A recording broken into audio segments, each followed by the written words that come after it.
Nouveau coup de pression des États-Unis sur leurs alliés européens.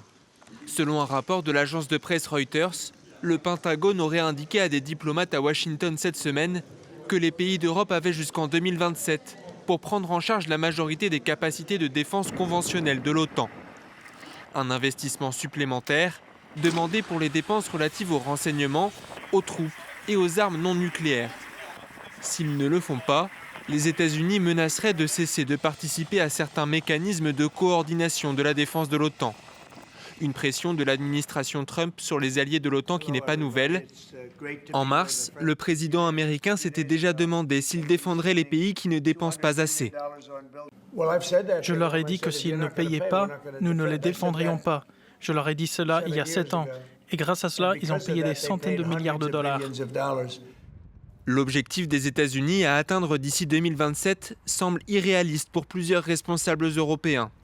L'Union européenne s'était initialement fixée pour but de rendre le continent en capacité de se défendre d'ici 2030, un objectif déjà considéré comme ambitieux.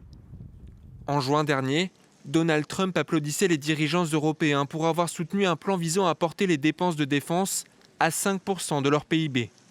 Mais ces derniers mois, il s'est montré disposé à négocier avec la Russie au sujet de la guerre en Ukraine.